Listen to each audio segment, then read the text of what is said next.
You need to step away from this seat. First class is not for people like you." The words cut through the cabin like a blade, sharp and deliberate.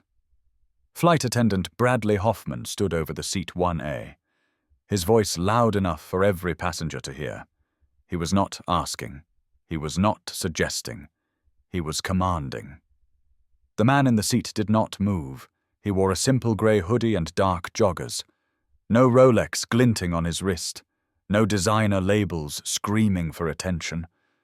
Just calm eyes that had seen this scenario play out 100 times before.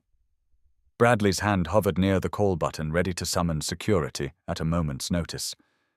His lips curled into that particular smile that certain people wear when they believe they hold all the power in a room. "Sir, I am going to need you to respond." Bradley continued, his voice dripping with manufactured authority. "This is a first-class cabin. There has clearly been some kind of mistake with your seating."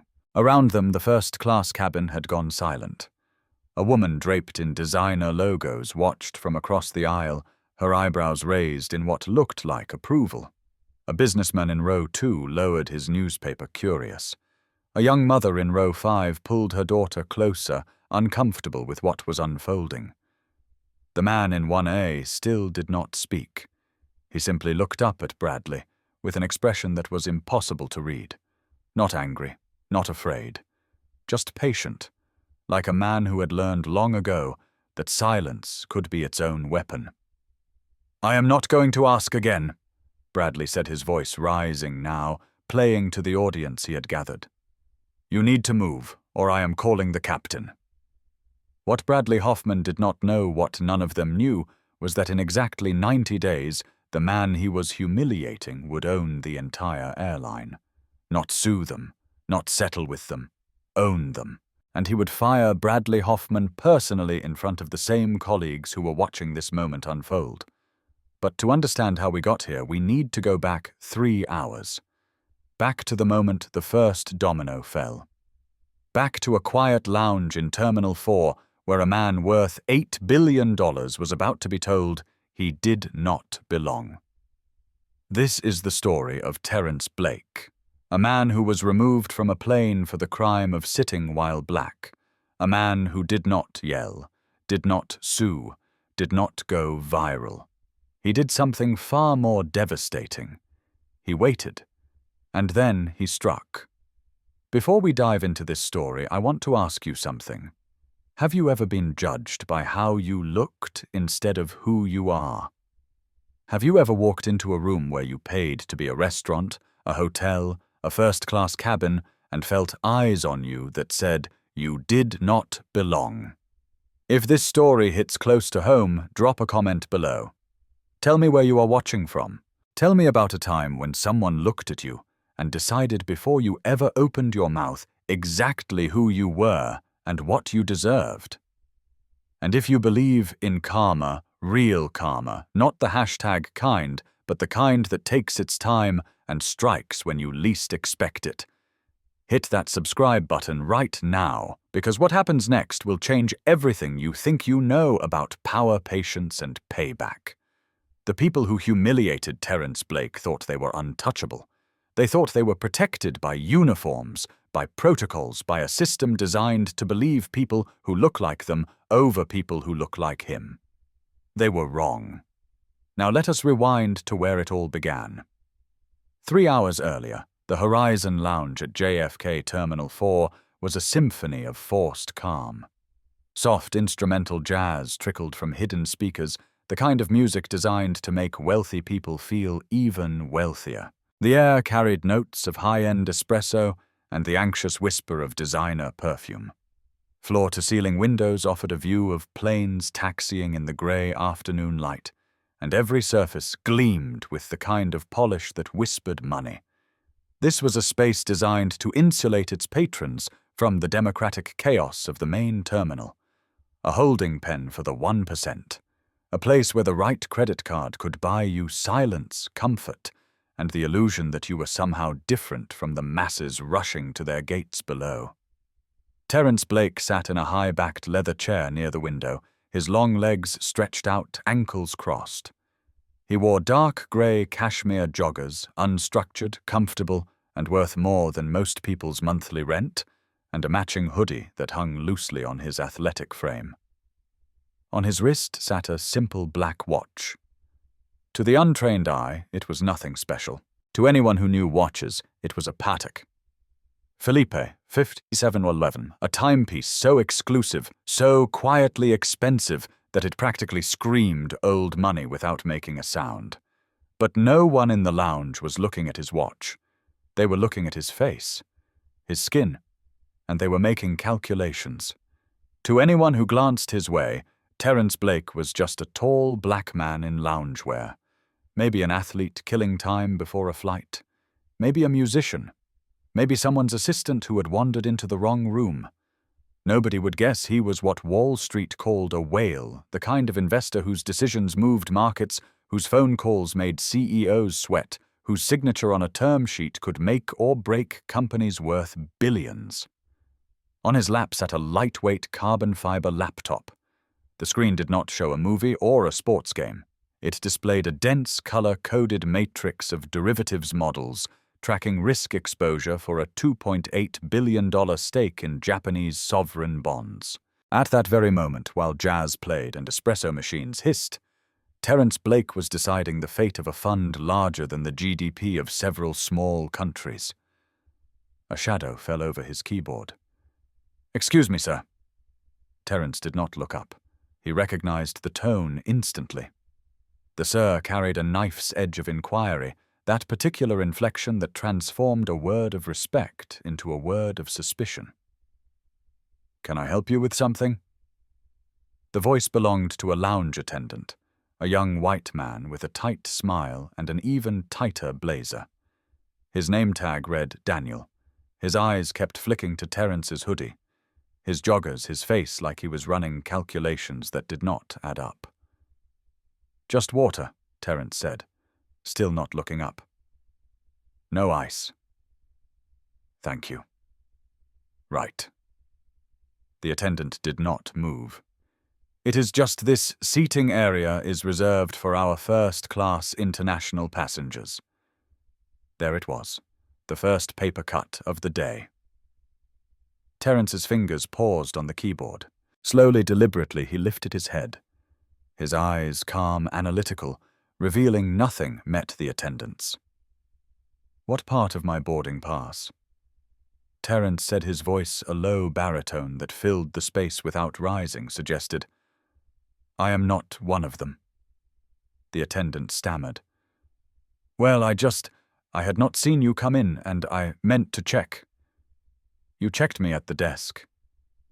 Terence held up his boarding pass. A stark black first-class ticket for Global Voyager Airlines Flight 212 to London Heathrow. Seat 1A. You scanned it yourself. The attendant Daniel flushed red from his collar to his hairline. He had in fact scanned it.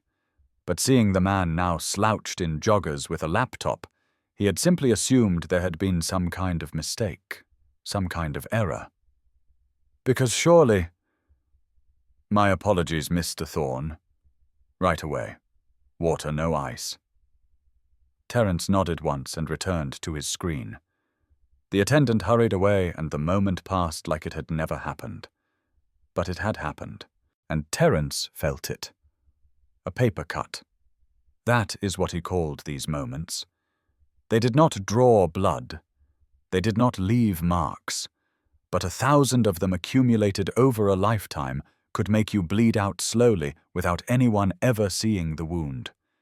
He was used to it.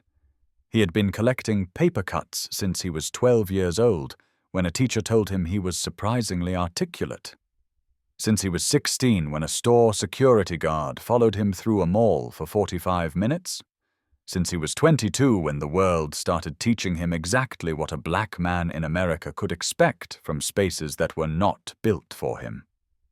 Terence Blake was the only black founder of a multi-billion-dollar private equity firm. Apex Venture Partners, $15 billion in assets under management. Offices in New York, London, Hong Kong, and Dubai. A portfolio that included stakes in airlines, hotel chains. tech companies and pharmaceutical giants. He had graduated top of his class at Wharton, cut his teeth as a quantitative analyst at Goldman Sachs, where he had built models that predicted market movements with terrifying accuracy. Left at 30 to build his own empire when he realized that no matter how much money he made for other people, there would always be a ceiling made of something harder than glass. He navigated the snow-white world of high finance like a ghost in their machine. Always watching, always calculating, always underestimated. He preferred it that way. Underestimation, he had learned, was the most powerful weapon a man could carry. At 22, fresh out of Wharton with honors, he had walked into his first hedge fund interview. The partner, a man whose name Terence had long since forgotten, looked at his resume, then at his face, and said, "We were expecting someone different." He did not get the job. At 26, he closed his first $50 million deal for Goldman. His supervisor took the credit. "Terence is a great team player," the man told the partners at the year-end review. "Very supportive, real collaborative energy." Terence's name was not mentioned once. At 30, when he tried to raise capital for his own fund, 17 investors passed. 16 gave vague excuses about timing, market conditions, risk profiles. One, an older man whose family money went back 4 generations, told him candidly over whiskey, "You are brilliant, Terence, maybe the smartest guy I have met this year, but my LPs are not ready for your profile. Your profile." The words still echoed sometimes late at night. He raised $2 billion anyway, from sovereign wealth funds in the Middle East who cared more about returns than race. From pension funds in Scandinavia who evaluated his models, not his melanin. From family offices in Asia who saw his track record and did not blink. And every year he grew quieter, more patient, more dangerous. Now at 44, sitting in a lounge where an attendant had questioned his right to exist, Terence felt the familiar sting. But this time he did not flinch. This time he smiled. Because this time he had options. Across the lounge near the window, a young woman had watched the entire exchange. Rachel Foster, 28, a travel blogger with 500,000 followers, and an eye for injustice. She had raised her phone slightly when the confrontation started, then lowered it when Terence handled it himself. Their eyes met briefly. A silent acknowledgement passed between them, the kind of look that said, "I saw that. I know what that was. You are not crazy." Rachel did not know who Terence Blake was, but she knew what she had witnessed, and something told her this was not the last time today she would see that man treated like he did not belong. She was right. Terence returned to his derivatives model. The numbers swam before him, but his mind was elsewhere, calculating different odds, running different scenarios. He had a flight to catch, a meeting in London, a deal worth $300 million that needed his attention. But somewhere in the back of his mind, a different kind of calculation was beginning. The kind that had nothing to do with bonds or risk exposure or market movements. The kind that asked, how many more paper cuts before the bleeding stops? He did not know the answer yet, but he was about to find out. His phone buzzed. A text from Nina Rodriguez, his executive assistant. "Flight is on time. Car will be waiting at Heathrow. You need anything?" He typed back. "Just peace and quiet for 7 hours." She responded with a single emoji, a prayer hands symbol. Terence almost smiled. Nina knew him better than anyone. She knew that peace and quiet for a man who looked like him in spaces like this was never guaranteed. It was always borrowed, always conditional, always subject to someone else's approval. Not for much longer, he thought, and did not know why. He closed his laptop, tucked it into his bag, and stood. The boarding call for Flight 212 would come soon. First-class passengers first, as always. At least that part of the system still worked as advertised. He walked through the lounge, an island of calm in a sea of anxious energy. He had no idea what was waiting for him at the gate. Gate B24 was chaos wrapped in fluorescent lighting. The boarding area for Global Voyager Airlines Flight 212 to London Heathrow was packed with passengers in various states of anxiety. Business travelers clutched laptops and worried expressions. Families corralled children who had grown restless after hours in the terminal. A group of college students compared passport photos and laughed too loudly. And at the front of it all, managing the line with an iron fist, stood Linda Morrison. Linda was 52 years old with sharp features and a peroxide blonde bob that looked like a helmet. She had worked this gate for 11 years, and in that time she had developed a particular way of looking at passengers, a quick up-and-down assessment that sorted people into categories before they ever handed over their documents. Important. Not important. Trouble. Not trouble. She was proud of her instincts. She believed they kept the line moving, kept the flights on time, kept problems from boarding the aircraft, where they would become someone else's headache. She did not think of herself as prejudiced. She thought of herself as efficient. The line for first class was short, maybe 8 passengers waiting to board ahead of economy. They shuffled forward one by one, and Linda processed them with mechanical precision. Scan, smile, nod. Scan, smile, nod. A rhythm as familiar as breathing. Then Terence Blake stepped up to the counter. He handed over his passport and his black boarding pass. His face was neutral, pleasant even. He had done this 1,000 times. Linda's fingers tapped on her keyboard. Tap, tap, tap, tap, tap. She frowned. She looked at her screen, then at Terence, then back at her screen. The rhythm broke. "There seems to be a problem, sir," she said.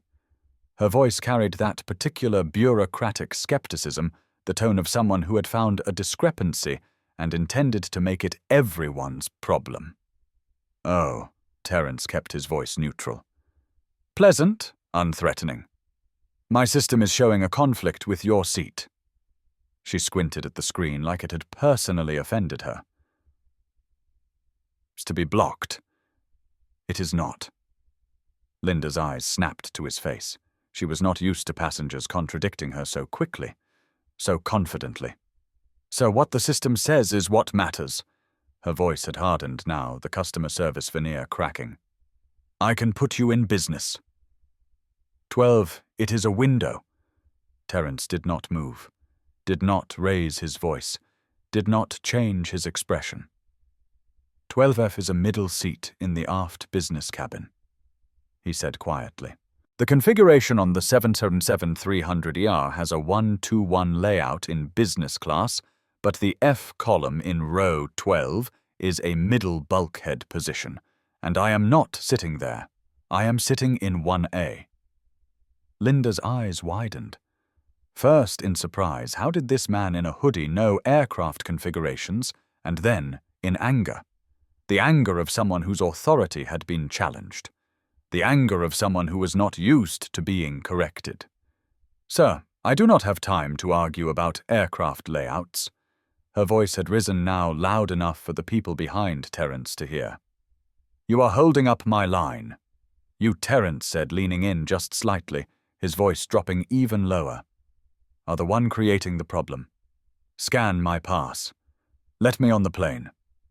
Behind him the line was growing restless. An older white man in a loud Hermes tie, the kind of tie that cost more than most people's car payments, huffed audibly. "Can we move this along?" he demanded. "Some of us have connections to make." Linda felt the pressure building. She looked at the impatient passengers behind Terence. She looked at Terence himself. Tall black, wearing clothes that did not match her mental image of first class. She made a calculation. The wrong calculation. "Sir, if you are going to be disruptive, I can call security." The threat hung in the air like a declaration of war. Terence almost laughed. Almost. He caught it in time, swallowed it down, kept his face perfectly still. Disruptive, he repeated his voice, carrying just enough to reach the ears of the passengers nearby. I have been standing still this entire time. I have not raised my voice. I have not moved. I am asking politely to sit in the $14,000 seat I paid for 6 months ago. Linda's face flushed red. She opened her mouth to respond, but before she could, a voice cut in from behind her. Linda, what is the hold-up? A young Hispanic man hurried over, tablet in hand. His name tag read Carlos Torres, and his title read Gate Supervisor. He was 29 years old, with kind eyes and the harried expression of someone who spent his days putting out fires that other people started. This gentleman, Linda, spat the word like it tasted bad, is refusing to accept a new seat assignment. His ticket is flagged. Carlos glanced at his tablet, tapped a few times, and frowned. Then his eyebrows rose. Linda. His voice was careful now. Measured. He is a Diamond Elite member. He is on the Special Services list. He looked at Terence, recognition dawning. The flag is a privacy flag, not a security one. It means he has been pre-cleared. He is one of our biggest accounts. The color drained from Linda's face. Her mouth opened and closed twice before any sound came out. I did not. The system just showed. Carlos turned to Terence, his expression apologetic. My apologies, Mr. Blake. She is new to this gate. Your seat is 1A, right this way. Enjoy your flight. He swiped his MasterCard, the gate beeped, and just like that, the barrier was lifted. Terence gave Carlos a small nod of thanks. Real gratitude, the kind that acknowledged someone who had done the right thing in a situation where the wrong thing would have been easier. Then he looked at Linda Morrison. Her face was a mask of humiliated rage. Not embarrassment, not regret. Rage. The particular fury of someone who had been caught, not someone who had been wrong. She was not sorry for what she had done. She was angry that it had not worked. Terence held her gaze for one long moment. Then he turned and walked down the jet bridge, his footsteps echoing on the metal flooring. He did not hear what happened next. He did not hear Linda Morrison lean into her radio as soon as he was out of earshot. He did not hear her hiss instructions to the lead flight attendant on the other end of the line. Ben, she muttered, her fingers flying across her keyboard. I am logging a note on passenger Blake 1A. Her eyes were hard as she typed. Each keystroke carried the weight of revenge, verbally aggressive, disruptive at gate, potentially non-compliant. Recommend monitoring throughout flight. She hit send. The second paper cut. This one deeper than the first. This one would be waiting for him on the other side of that door. Behind her, the line continued to move. Carlos Torres watched Linda for a moment, something troubled in his expression, but he said nothing. He had a job to keep, a family to support. He had seen what happened to people who pushed back too hard against co-workers who had been there longer. Pick your battles, his mother used to say. You cannot win them all.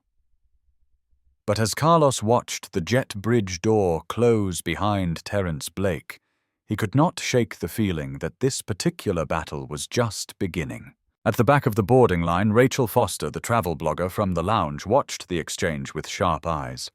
She had seen the confrontation, seen Linda's face twist with contempt, seen the supervisor step in, seen Terence Blake walk away with dignity intact. But she had also seen something else. Something that made her uneasy.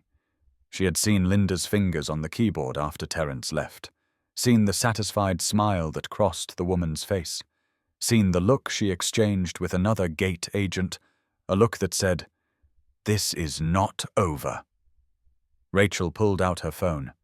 Not to post, not yet, but to record a voice memo. Gate B24, she whispered. GVA Flight 212. Just witnessed something I did not like. Black passenger in first class. Completely polite. Gate agent gave him hell anyway. She is typing something now. Something feels wrong. Following up. She tucked the phone away and joined the line. 15 minutes later, she boarded the plane. And 15 minutes after that, she understood exactly why her instincts had been screaming. The jet bridge stretched before Terence like a corridor between worlds. Behind him, the chaos of the terminal, the fluorescent lights, the suspicious eyes and manufactured confrontations. Ahead of him, 7 hours of peace, a lie-flat seat, a laptop full of work, the quiet hum of engines carrying him across an ocean. Or so he thought. He walked slowly, deliberately, letting the tension drain from his shoulders. He had handled Linda Morrison. He had kept his composure. He had not given her what she wanted, a reaction, an outburst, something she could point to and say, "See, I told you he was trouble." That was the game. He had learned the rules long ago. The moment you raised your voice, you lost. The moment you showed anger, you became the aggressor. The only way to win was to be so controlled, so measured, so impossibly calm that your restraint itself became an indictment of their behavior. It was exhausting. It was dehumanizing. But it was survival. His phone buzzed. A text from Nina. "Everything okay? You usually text when you board." He typed back. "Minor hiccup at the gate. All clear now." A pause. Then define minor hiccup. He smiled despite himself. Nina Rodriguez had been his executive assistant for 8 years. She had started as a temp covering for someone's maternity leave and had made herself so indispensable that Terence had tripled her salary within 6 months just to make sure no one poached her. She was 34 years old, Hispanic, raised in the Bronx by a single mother who cleaned offices at night. She had put herself through community college, then NYU, then an MBA at Columbia, all while working full-time. She was smarter than half the MBAs Terence interviewed, and tougher than all of them. She also had an uncanny ability to sense when something was wrong. "Gate agent questioned my right to exist," he typed. "Supervisor fixed it. Standard Tuesday." Her response came immediately. "I hate Standard Tuesdays." "Me too. Talk in 7 hours." He put the phone in his pocket and stepped through the aircraft door. The cabin of the Boeing 777-300ER first class was designed to be an oasis. Global Voyager Airlines had spent millions on the refurbishment lie-flat seats that converted to beds. Sliding doors for privacy, 24-inch entertainment screens, and a color palette of cream and navy that whispered luxury without screaming it. Seat 1A was at the front of the cabin, a private suite, with its own window, its own storage, its own little universe. Terence had flown this route dozens of times. He knew exactly where the power outlets were, which angle to adjust the seat for optimal laptop work, how to position the reading light so it did not glare on his screen. He settled in with the efficiency of practice. Hoodie off, revealing a simple black t-shirt. Laptop out of his bag charger plugged into the port. A bottle of water he had brought from the lounge, he never trusted airplane water, placed in the holder. He was ready for 7 hours of uninterrupted work, ready to lose himself in spreadsheets and projections and the cold comfort of numbers. Then the commotion started. "Oh, darling, yes, just here. Put the Louis in the overhead. No, be careful with the Birkin. That is not a suitcase, that is my handbag. It costs more than your car." The voice was loud, entitled, and impossible to ignore. Terence glanced up to see a woman, perhaps in her late 50s, making her way down the aisle. She was draped in a cacophony of designer logos, a Burberry scarf, a Gucci tracksuit, the aforementioned Birkin bag clutched to her chest like a shield against the common people. Her hair was blonde, professionally styled into waves that probably required their own flight attendant. Her makeup was immaculate. Her jewelry caught the cabin lights and sparkled with the kind of excess that bordered on performance. This was Victoria Ashworth. She settled into seat 1B directly across the aisle from Terence with the air of someone taking possession of territory. Her eyes swept the cabin, cataloguing, assessing, judging. When they landed on Terence, they stopped. She did a double-take so obvious it was almost theatrical. Her gaze traveled slowly from his joggers to his t-shirt to his face. Her lips curled into something that was not quite a smile.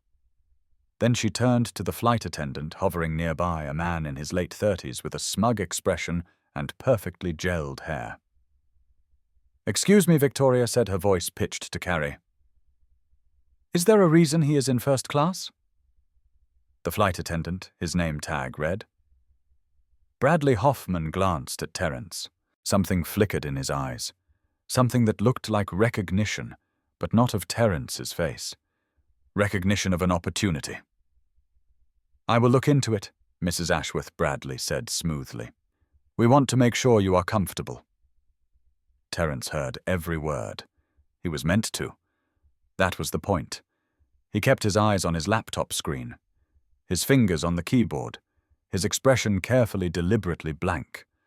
Let them talk. Let them scheme. Let them think they were in control. He had learned long ago that the people who announced their power rarely had any. The ones who truly held the cards never showed their hand. Not until they were ready to play it. Bradley Hoffman had been a flight attendant for 12 years. In that time, he had developed what he called instincts, the ability to look at a passenger and know within seconds whether they would be trouble. The woman with too much carry-on luggage, who would argue about overhead space. The businessman who had had too many drinks in the lounge. The family with young children who would spend 7 hours making everyone's life difficult. He prided himself on these instincts. He believed they made him good at his job. What he did not realize was that his instincts were just biases wearing a uniform. He saw what he expected to see, found what he expected to find, and confused his prejudices for perception. When he had received Linda Morrison's note about the passenger in 1A, verbally aggressive, disruptive, potentially non-compliant, Bradley had felt a surge of satisfaction. He had known the moment he saw the man in the hoodie that something was off. The note confirmed it. Never mind that Terence Blake had done nothing wrong. Never mind that he was sitting quietly working on his laptop asking nothing of anyone. Bradley had his note. He had his instincts. He had the righteous certainty of someone who had already decided the story and was just waiting for reality to catch up. He approached Terence's suite with the air of a man performing an important duty. "Sir, I need to verify your boarding pass." Terence did not look up from his laptop. "You scanned it at the door. It is just a routine check, sir." Bradley's smile was all teeth and no warmth. "We have had some concerns." Now Terence did look up. His eyes met Bradley's calm, assessing, revealing nothing. "Concerns about what?" "Just standard protocol, sir." The smile widened. "Your boarding pass, please." Terence reached into the seat pocket where he had stored his documents and handed over the pass without a word. Not because he had to, but because sometimes the quickest way through a wall was simply to walk around it. Bradley studied the pass with exaggerated attention. He knew exactly what it said. Seat 1A, first class, all the proper codes and clearances. But he wanted Terence to wait. To feel inspected. To understand who was in charge here. "I see," Bradley said finally. "Well, let us know if you need anything." He walked away without returning the pass. Terence watched him go.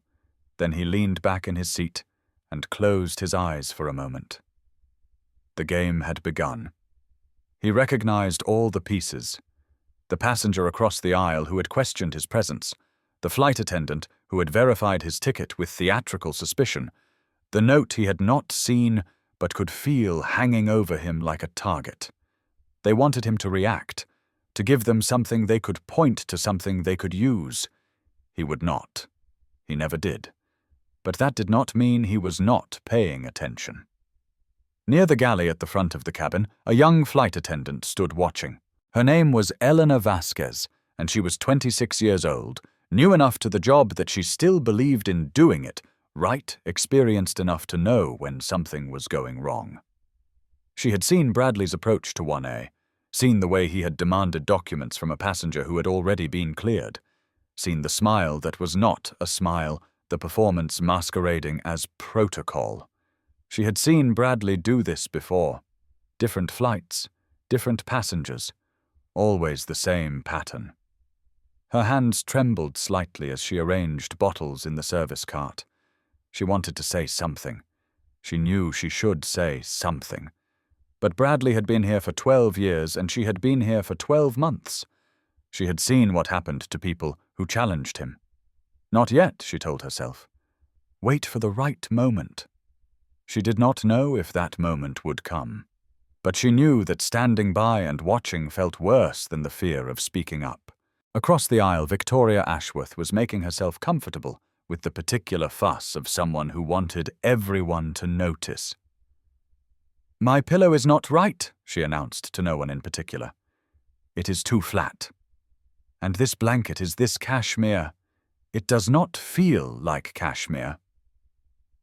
Bradley hurried over all solicitous attention. "Let me fix that for you, Mrs. Ashworth. We want you to have the best possible experience." "I should hope so." Victoria sniffed. "Do you know who my husband is?" "He has contracts with this airline. Millions of dollars in contracts." "Of course, Mrs. Ashworth. We are honored to have you." Terence kept his eyes on his laptop, but he heard every word. The name, the husband, the contracts. He filed it away in the part of his mind that never stopped cataloguing information, never stopped seeing patterns. He did not know yet that this woman would play a role in what came next, but he was beginning to sense the shape of things, the way certain people clustered together drawn by the gravity of their shared assumptions, the way power and prejudice wore the same perfume. Rotha held a Hispanic man in his mid-30s, traveling with a young son who looked about 5. Michael Torres was a contractor from Queens, taking his boy to visit family in London. It was not first class they were seated in the premium cabin just behind, but their path had taken them through this section during boarding. Michael had seen the gate agent's confrontation. He had heard Victoria Ashworth's comments. He had watched Bradley Hoffman's performance with the boarding pass. Now, settling his son by the window and tucking a tablet into the seat pocket for later, Michael caught Terence's eye. A small nod passed between them. No words, just acknowledgement. "I see what is happening. I am watching. You are not alone."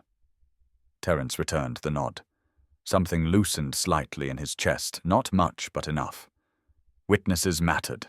Witnesses were protection. When your word against theirs was always an uphill battle, having someone else's eyes on the situation could mean the difference between justice and disaster. The cabin was filling now.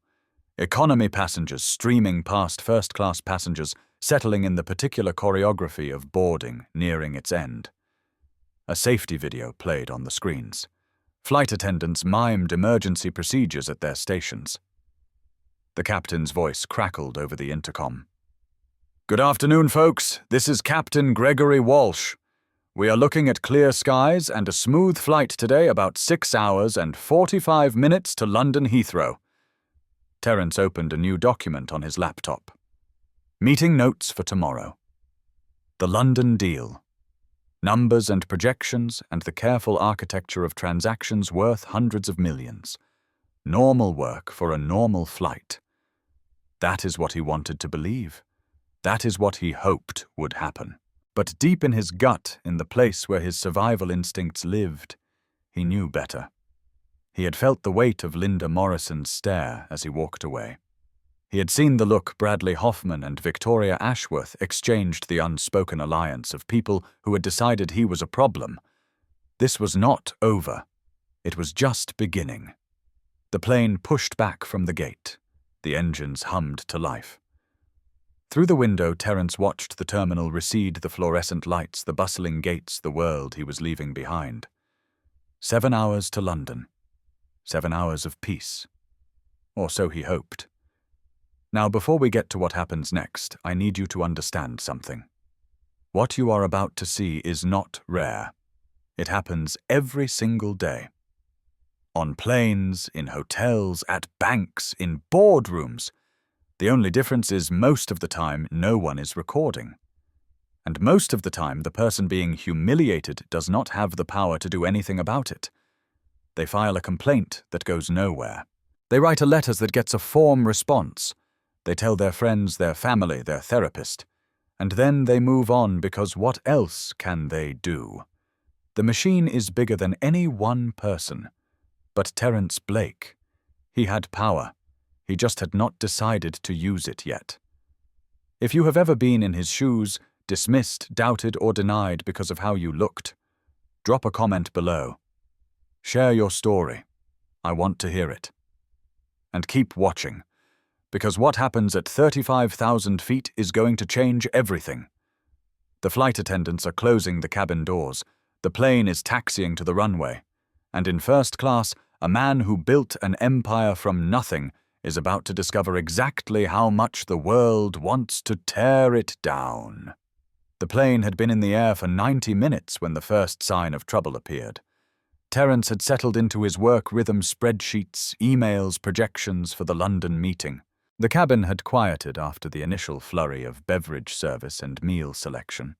Most passengers were dozing or watching movies, the particular suspended animation of long-haul travel.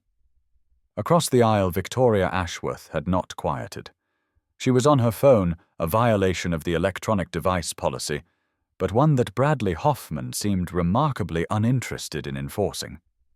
Her voice carried through the cabin with the particular volume of someone who wanted to be overheard. "Yes, darling, I am in first class. You know how it is. The service is adequate, though not what I expected. And the clientele." She paused dramatically, her eyes sliding toward Terence. "Let us just say it is not quite what it used to be. Standards are slipping everywhere these days." Terence kept his eyes on his screen. He had heard variations of this speech his entire adult life. The not quite said insults. The coded complaints. The way certain people could communicate contempt without ever using words that would hold up in court. You learned to let it wash over you. You had to. If you stopped to fight every battle, you would never move forward. You would be exhausted before noon. But Victoria Ashworth was not finished. "Excuse me," she called out, flagging down Bradley Hoffman. "Could you check something for me? I am concerned about the situation across the aisle. Is that person supposed to be here?" Bradley glanced at Terence with an expression of practiced concern. "I will look into it, Mrs. Ashworth. We want to make sure you are comfortable." He walked to Terence's suite and stood at the entrance. A wall of blue uniform blocking the light. "Sir, I am going to need you to close your laptop. We are about to start beverage service." Terence looked up. "I thought beverage service ended 20 minutes ago. There has been a delay. New service is starting. Please close your laptop." It was such a small thing, such a petty exercise of power. But that was the point to remind Terence that in this space, at this time, Bradley Hoffman made the rules. Terence closed the laptop without argument. He had learned long ago that small surrenders cost nothing and bought time. The real battles were worth saving your energy for. Bradley did not leave. "Is there something else?" Terence asked. "I just want to make sure we do not have any issues." The smile again, that predatory curve of lips that pretended to be pleasant. "You seem tense." "I am not tense." "Good, let us keep it that way." Bradley walked back to Victoria, and Terence heard them murmuring together. The words were too soft to make out, but the tone was clear. They were planning something. Coordinating. Building a narrative. From row 3, Michael Torres had watched the entire exchange.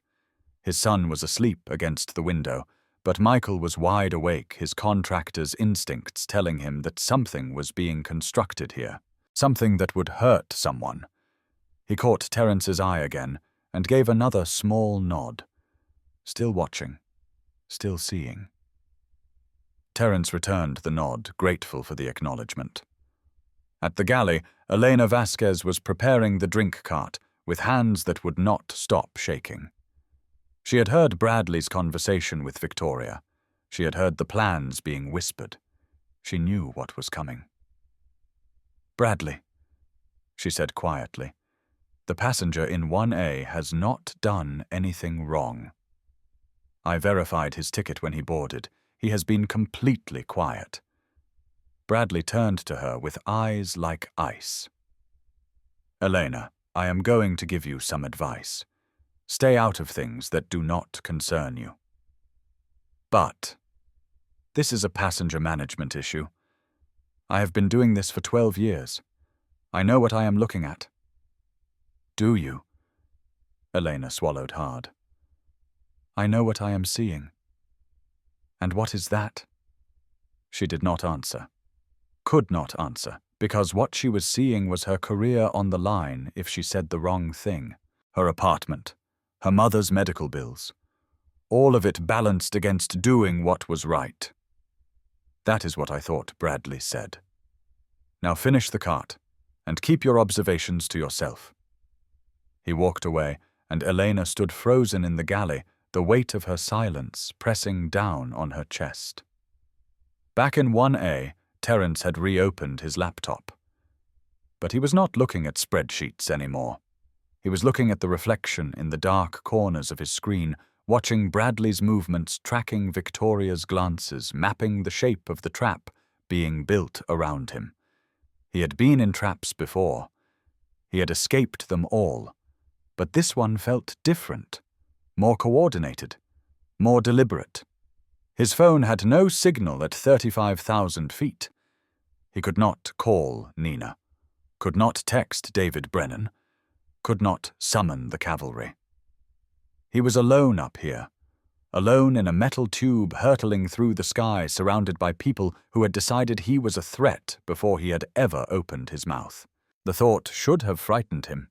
Instead, it sharpened something, made him more alert, more ready. Whatever came next, he would face it the same way he had faced everything else in his life. With silence, with patience, with the quiet certainty that truth has a weight that lies can never match. The seatbelt sign dinged. The plane hit a pocket of turbulence. And in first class, the countdown to disaster continued its relentless march. 2 hours into the flight, Bradley Hoffman made his move. Terence had ordered sparkling water, no ice, no lime, just the water. A simple request, the kind that flight attendants fulfill 100 times per flight without incident. Bradley brought it personally, not because it was his job. The junior attendants usually handled beverage service, but because he wanted to. "Your water, sir." He placed the glass on Terence's tray table with exaggerated care. "Thank you." Bradley did not leave. He stood there, hovering at the edge of Terence's suite, his body language radiating something that was not quite threat, but was not quite not. "Working on something important." He nodded toward the laptop screen. "Yes, must be nice. Getting to fly first-class work on your little projects." The emphasis on little was unmistakable. "What do you do anyway?" "Athlete, musician. Some kind of entertainer." Terence looked up, met Bradley's eyes directly. "Finance. One word. Flat. Final finance." Bradley's smile flickered. "Interesting." He shifted his weight, and his elbow bumped the tray table. The glass of sparkling water wobbled. Terence's laptop wobbled with it. Terence reached out to steady both, a reflex born of protecting a device that contained more sensitive information than most banks. "Careful," he said. "Just one word. Quiet. Not angry. Not aggressive. Just careful." Bradley's eyes lit up. "Are you threatening me?" The question was loud. Deliberately loud. Projected for the entire first-class cabin to hear. Terence froze. He recognized what was happening, the trap springing shut, but recognition did not make him any less caught. I said, careful. "You almost knocked over my water. Sir, I am going to need you to calm down." Bradley's voice had risen another notch, performing for an audience now. Other passengers were looking up. Victoria Ashworth was leaning forward with unconcealed interest. "I am calm. Your tone is aggressive, sir. I am feeling unsafe." The words hung in the air like a verdict already delivered. Aggressive. Unsafe. The magic words that could transform any black man from passenger to threat in the span of a heartbeat. Victoria Ashworth seized her moment. "Oh my God!" she gasped loud enough to reach the cockpit. "What is happening? Is he being violent?" "Mrs. Ashworth, please stay seated." Bradley held up a hand, the gesture of a hero managing a crisis. "I have this under control." "I knew it." Victoria's voice dripped with vindicated fear. "I knew something was wrong. I could tell the moment I saw him." "Call the captain." Terrence's mind raced. Every instinct screamed at him to defend himself, to point out the absurdity of what was happening, to expose the theater of it all. But he knew better. He knew that defense would be read as aggression, that raising his voice would prove their point, that the trap was designed exactly for his struggle. So he stayed still, stayed silent, let the storm rage around him while he remained the eye of it. In row 2, Rachel Foster had her phone positioned under a magazine recording everything. Her heart was pounding. She had seen injustices before, documented them, posted them, watched them go viral. But this was different. This was happening in real time in front of her, and she was the only one capturing it. "This is insane," she whispered to herself. "He is literally just sitting there." In row 3, Michael Torres stood up. "Hey," his voice cut through the manufactured panic. "I have been watching this entire flight. This man has not done anything wrong." Bradley turned sharply. "Sir, sit down. This does not concern you. It concerns everyone when you treat a paying customer like a criminal. One more word and you are next." Michael looked at his son, still sleeping by the window. Looked at the faces of the other passengers, some sympathetic, some suspicious, most just wanting the disturbance to end so they could get back to their movies. He sat down, but he did not look away. In the galley, Elena Vasquez was shaking so hard she had to grip the counter to stay upright. She had watched Bradley's performance, watched him knock the tray table himself, watched him twist a nothing moment into a crisis. She stepped forward before she could talk herself out of it. "Bradley, his ticket is valid. I checked it myself when he boarded. He has been completely quiet the entire flight." Bradley turned on her with a look that could have frozen jet fuel. "Stay out of this, Elena, or I will write you up for insubordination. I am just stating facts. Facts do not matter." His voice dropped to a hiss. "Protocol does." Elena's eyes filled with tears, but she did not back down. "Then protocol is wrong. One more word." She fell silent, but she did not leave. She stood there a witness that Bradley could not dismiss a crack in the narrative he was trying to build. Bradley turned back to Terrence, his face flushed with anger, now the mask slipping. "Sir, I need you to hand me your laptop. Excuse me, for safety. Until we can assess the situation, you are not taking my laptop. Sir, I am giving you a direct order. No." The word was quiet, but absolute. Not defiant, definite. The difference was everything. Bradley reached across Terrence, his arm stretching toward the laptop on the tray table. Whether he intended what happened next or not would be debated later. What mattered was what happened. His arm swept across the tray. The laptop flew off, tumbling toward the floor. Terrence caught it. Reflexes honed by years of protecting devices worth more than most houses. But the motion brought him half out of his seat, his body twisting to intercept the fall. That was all Bradley needed. He is aggressive. The scream split the cabin air. He grabbed me. Call the captain. Terence stood frozen. Laptop clutched to his chest, his mind struggling to process the speed with which reality had been rewritten. I did not touch you. He is threatening me. Victoria Ashworth was on her feet now, pointing like a witness at a witch trial. I saw it. He attacked him. I did not. Captain. We need the captain. And then in the chaos, in the screaming and the accusations, and the passengers staring and the phones rising like weapons. In that moment, a small voice cut through everything. Mama, why are they yelling at that man? Terence turned. In row 5, a little black girl, maybe 8 years old, was staring at him with wide, frightened eyes. Her mother was trying to pull her back to shield her from the scene, but the girl would not look away. He did not do anything bad, she said, her voice trembling but certain. I was watching. He was just working on his computer. The cabin fell silent. Even Bradley seemed momentarily frozen, the child's clarity cutting through his manufactured crisis. The girl's mother, a black woman in her 30s, her face a mixture of fear and pride, met Terence's eyes. In that look was everything: the recognition, the exhaustion, the fury, the sorrow. The shared experience of 1,000 moments, just like this one. Terence looked at the little girl, looked at her eyes full of confusion and courage, looked at the future she represented, the battles she would fight, the paper cuts she would collect, the dignity she would have to defend 100 times before she was grown.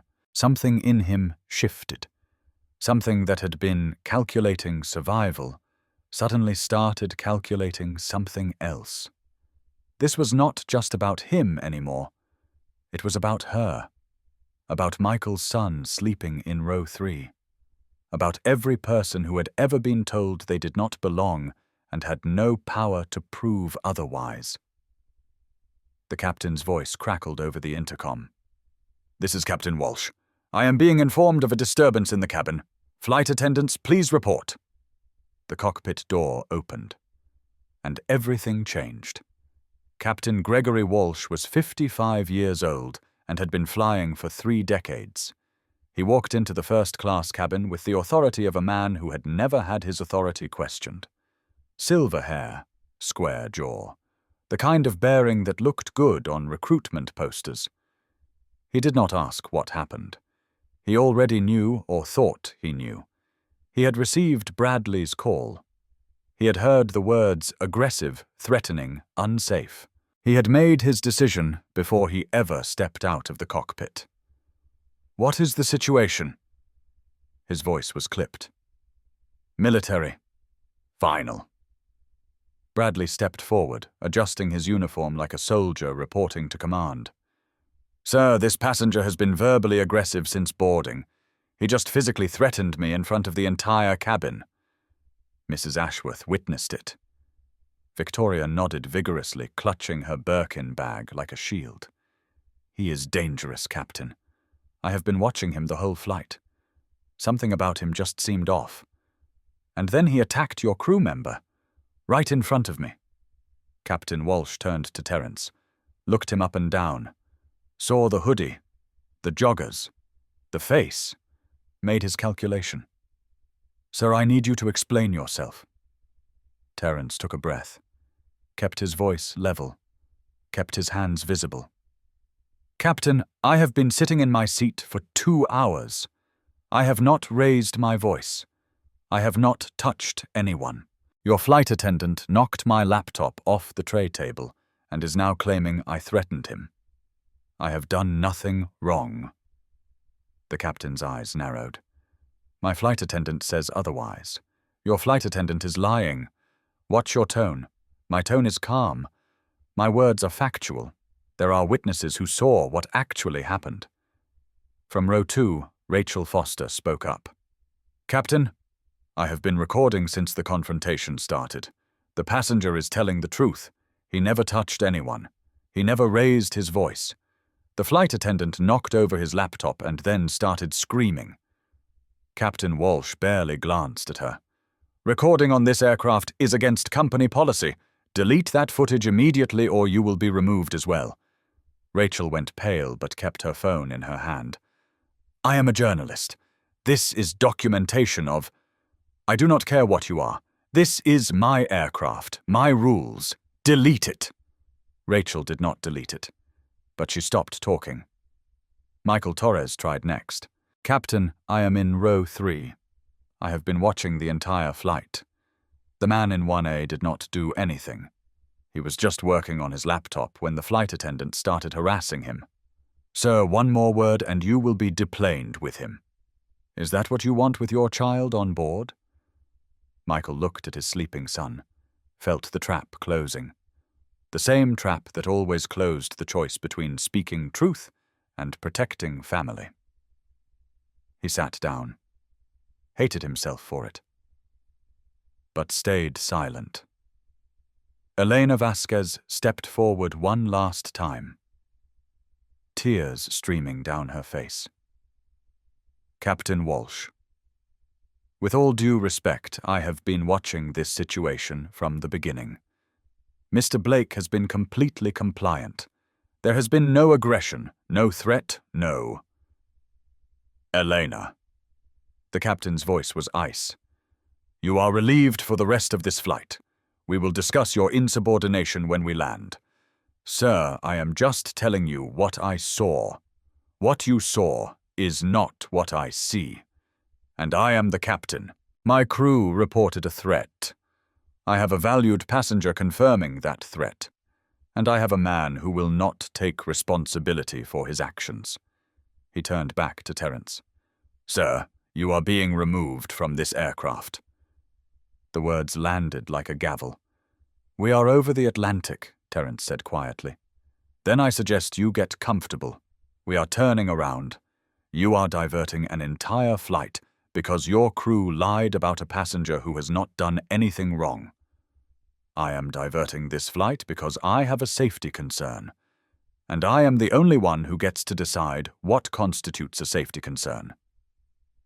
Terence looked at the captain, looked at Bradley Hoffman's smug smile, looked at Victoria Ashworth's satisfied smirk.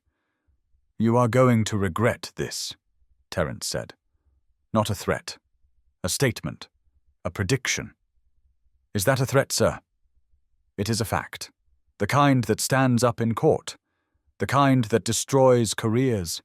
The kind that bankrupts companies." He paused. "But you will find that out soon enough." The captain's face hardened. "Security will escort you off when we land. Do not move from your seat. Do not interact with crew or passengers. Do not make this worse than it already is." He turned and walked back to the cockpit, the door closing behind him with the finality of a prison cell. Bradley Hoffman leaned down to Terence's ear. "Have a nice flight, sir." Then he walked away, and Terence was alone with the wreckage of his dignity. The plane turned around. 2 hours back to JFK. 2 hours of sitting in 1A while security officers stood in the aisle nearby watching him like he might explode at any moment. 2 hours of passengers staring, whispering, forming opinions based on the narrative they had been fed. 2 hours of silence. Terence used the time wisely. Not for anger. Anger was wasteful, inefficient, a luxury he could not afford. He used it for something more productive: observation. He watched Bradley Hoffman preen and perform, basking in the attention of Victoria Ashworth, who praised his bravery and quick thinking. He watched Captain Walsh make his periodic announcements. "We apologize for the delay, folks, but safety is our top priority." Watched the man never once acknowledge that the safety concern was a passenger who had been sitting quietly doing his work. He watched Elena Vasquez banished to the rear galley, wiping tears from her eyes. Watched her keep looking toward the front of the cabin, toward him, her face a mixture of guilt and helplessness. He watched Rachel Foster phone, still in hand, still recording, still bearing witness. He watched Michael Torres murmur to his waking son, explaining nothing, because what was there to explain? that sometimes grown-ups did cruel things and other grown-ups let them, that the world was not fair and there was nothing a 5-year-old could do about it. And he watched the little black girl in row 5. Jasmine, he had heard her mother call her. She was still staring at him, still trying to understand. Her mother had given up trying to shield her. Instead, she was holding her daughter's hand, speaking to her in low tones that Terence could not hear but could imagine. He knew what the mother was saying. He knew because his own mother had said it to him a lifetime ago. There are people who will see your skin before they see you, who will decide what you are before you open your mouth. You cannot control what they think. You can only control how you respond. Hold your head high. Do not give them what they want. And never ever forget who you really are. The plane began its descent. JFK appeared through the window, the familiar sprawl of terminals and runways, the same place he had left 4 hours ago, back where he started with nothing to show for it but a cancelled meeting and a lifetime's worth of humiliation. Or so they thought. The wheels touched down. The plane taxied to the gate. The seatbelt sign dinged.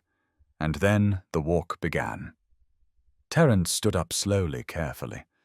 He collected his laptop bag, the laptop that Bradley had tried to take, that he had protected like it contained state secrets, which in a sense it did. He adjusted his hoodie, squared his shoulders.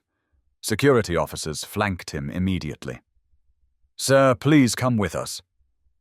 He did not resist, did not argue, did not give them a single thing they could use against him. He just walked. The cabin watched him go. Every eye, every face, every judgment. But something had changed in the time he had sat there. Something in the quality of the attention. Some passengers still looked at him with suspicion, with fear, with the comfortable certainty that authority must have had its reasons. But others looked troubled, uncertain, like they were witnessing something that did not add up.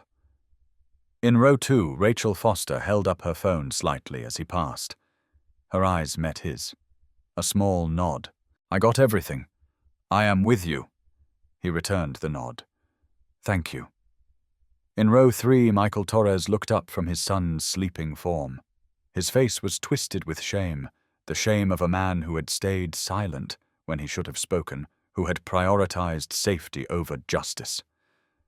"I am sorry," he whispered as Terence passed.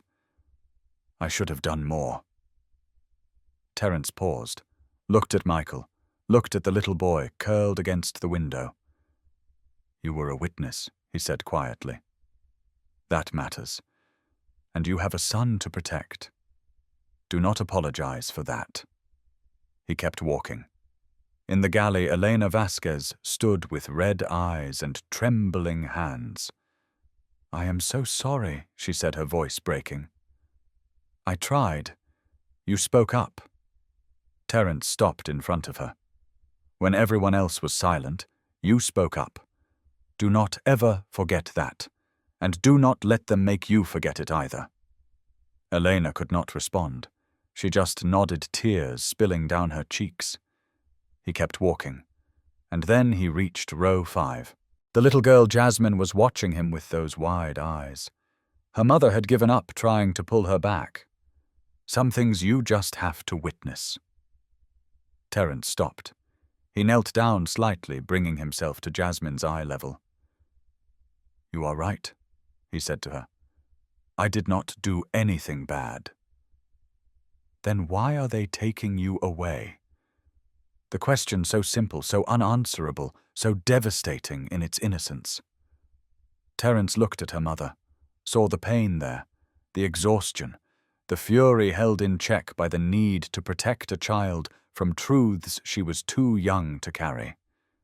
Because sometimes, Terence said carefully, people make mistakes. They see someone who looks different, and they get scared even when there is nothing to be scared of. They make decisions based on that fear. And sometimes those decisions are wrong. That is not fair. No, it is not. What are you going to do about it? The question hung in the air. What are you going to do about it? As if an 8-year-old had cut straight to the heart of everything. Terence smiled, the first real smile since he had boarded the plane. Something he said. I am going to do something. Not right now, but soon. And when I do, I want you to remember this moment. Remember that being treated unfairly does not mean you have to accept it. It means you have to be patient, and smart, and ready. He stood up, looked at her mother. She is brave, he said. Do not let the world take that from her. The mother's eyes filled with tears. I will not. Terence walked on. At the door of the aircraft, Bradley Hoffman stood waiting. His smile was a declaration of victory. Have a nice evening, sir. I hope you learned something today. Terence stopped, looked at Bradley. Really looked at him, past the smug expression, past the uniform, past the petty cruelty that passed for power. He did not say a word, did not need to. Something in his eyes made Bradley's smile flicker, made him take a half step back, made him wonder for just a moment if he had made a terrible mistake. Captain Walsh did not even look at Terence as he exited. The man was already on his radio, already moving on to the next problem, already forgetting the passenger whose trip he had destroyed. Terence walked down the jet bridge and into the fluorescent glare of Terminal 4. Behind him, the plane would board again. The passengers would resettle. The flight would continue to London 3 hours behind schedule. By morning, most of them would forget what they had witnessed. But Terence Blake would remember. He walked through the terminal security officers at his side until they reached a small office near the gates. There he was officially released. No charges, no arrest. Just removed for crew safety concerns. They handed him back his passport, his boarding pass, his dignity such as it was. You are free to go, sir.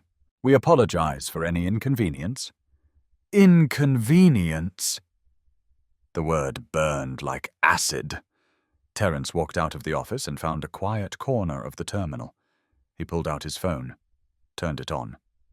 17 missed calls from Nina, 9 from David Brennan, 243 emails. He ignored them all. Instead, he opened his notes app and typed 3 sentences. Linda Morrison, Bradley Hoffman, Captain Gregory Walsh. Then he added a 4th. Global Voyager Airlines, subsidiary of Stratos Global Holdings. He looked at the words for a long moment. Then he added one more.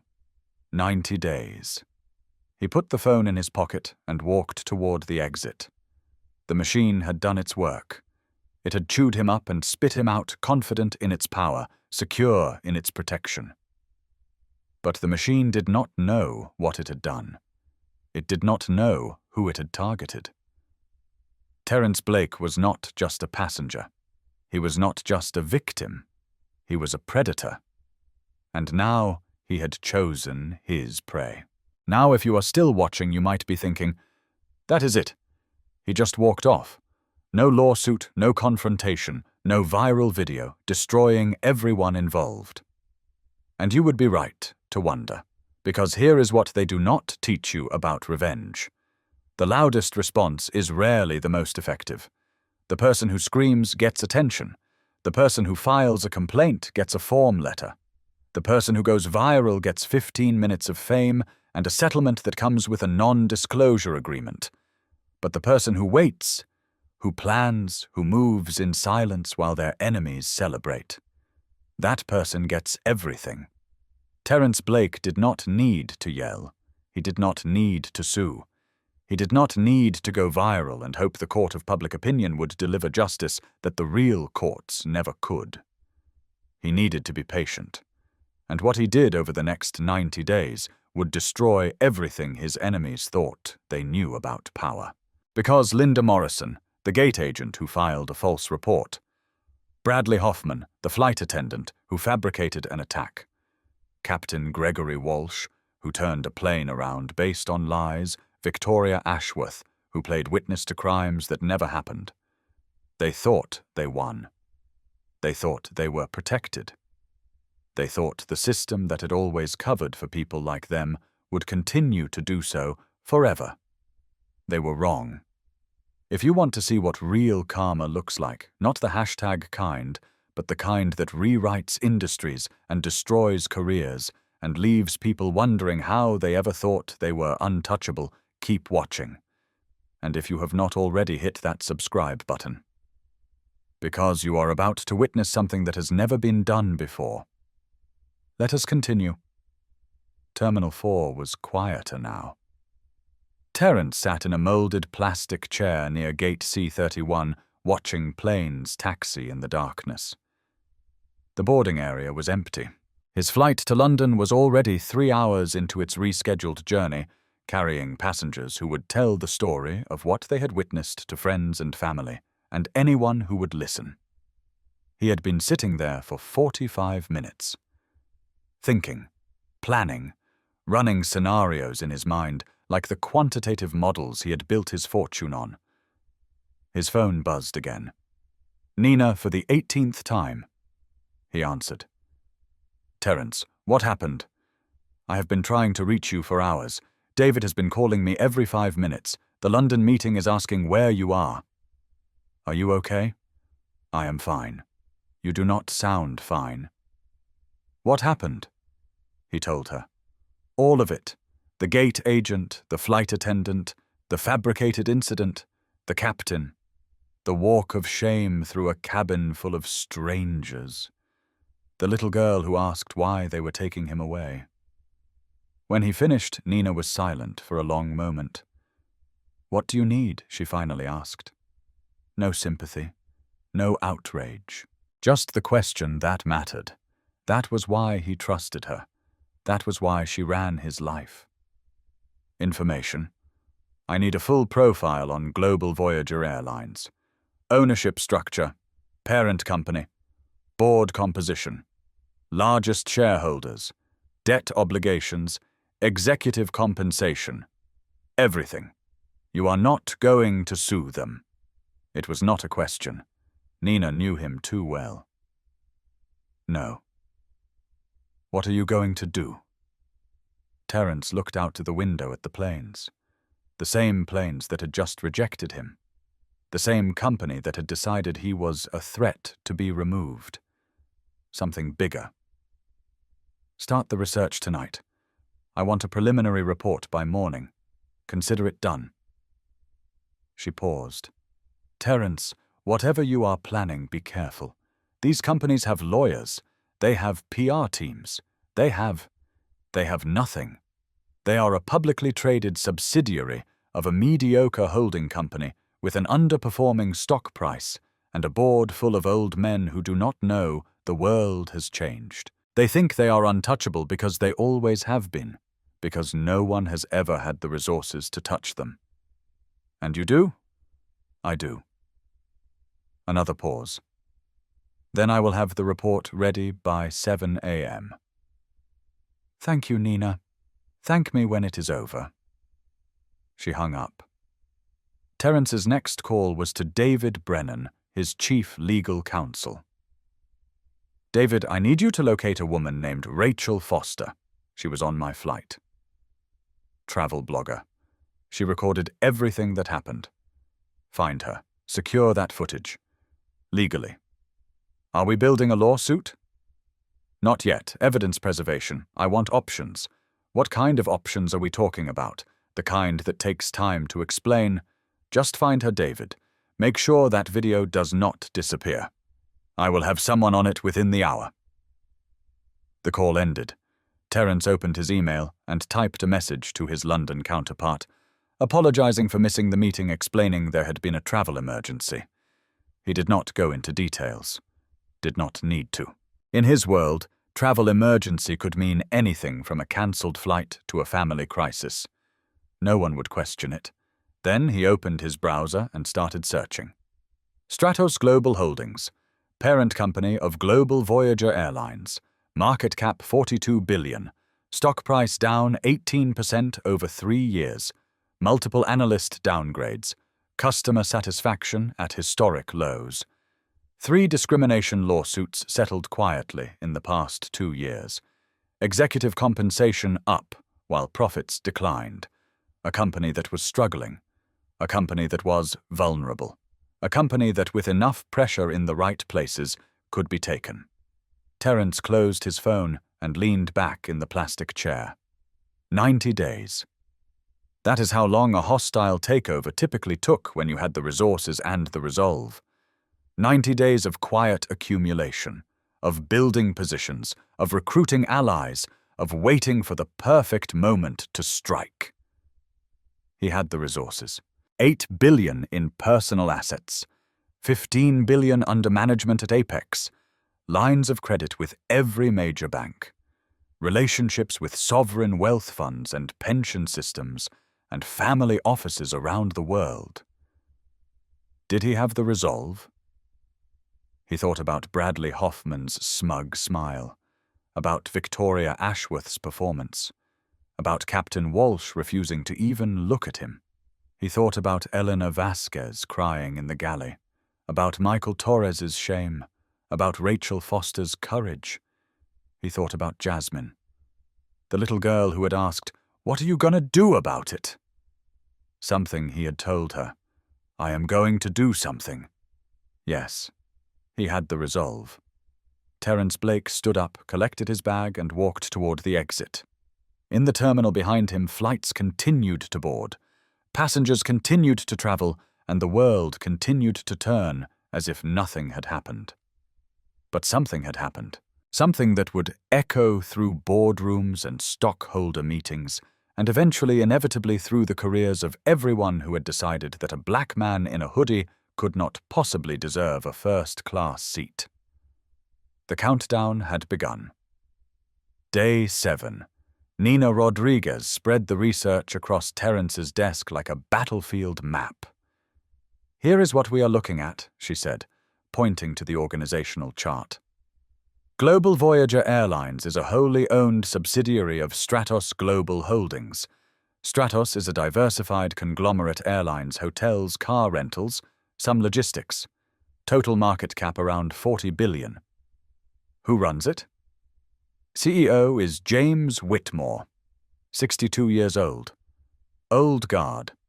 Been there for 15 years. The stock has underperformed the market for most of his tenure, but the board keeps renewing his contract. He has got relationships. What kind of relationships? The kind where half the board members were his college roommates or play golf at the same club. It is a boys' network. Very protected. Very insular. Terence studied the chart. Largest shareholders, institutional mostly. Vanguard has 8%, BlackRock has 6%, State Street has 4%. No single dominant holder. The board controls about 3% collectively. Whitmore himself has less than 1%. So it is diffuse. No controlling block. Exactly. Which means it is vulnerable to an activist campaign. Or a hostile takeover. Nina nodded. It would take between 12 and 15 billion to accumulate a controlling position. Maybe less if we can get other institutional holders to flip. Terence leaned back in his chair. 12 to 15 billion. A massive number for most people. For him it was achievable, not easily, not quickly, but achievable. Start building positions, he said. Quietly. Stay under the 5% disclosure threshold as long as possible. I do not want anyone to know we are coming. And the end goal. He looked at her. I am going to buy the company, and then I am going to fire everyone who was on that plane. Nina did not flinch. She had worked for Terence long enough to know that when he made a decision, he followed through. Understood, she said. I will start moving capital today. Day 30.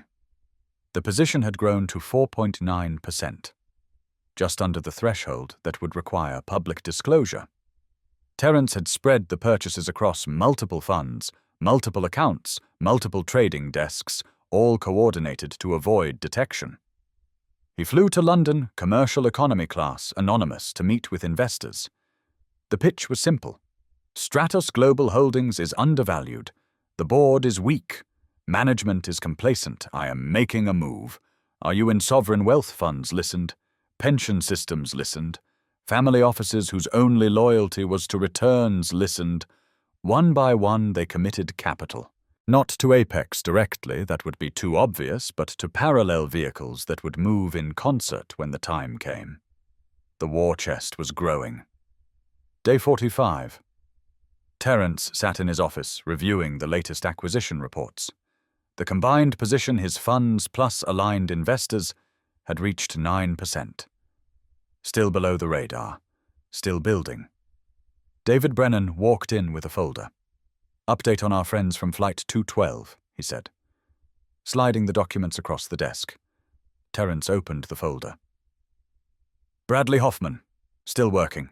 Got a commendation last week for exceptional passenger management. The captain Gregory Walsh promoted. He is now chief pilot instructor for the training division."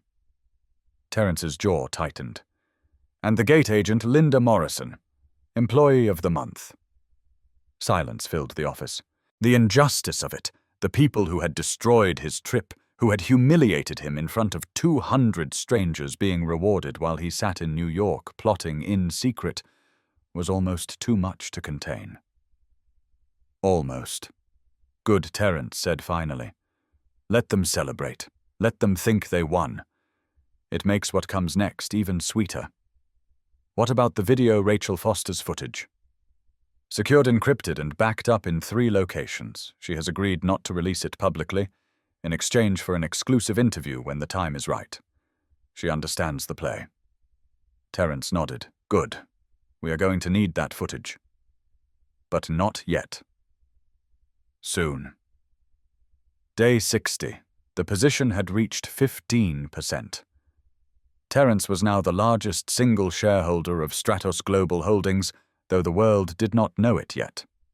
The shares were distributed across a dozen entities, all controlled directly or indirectly by Apex Venture Partners.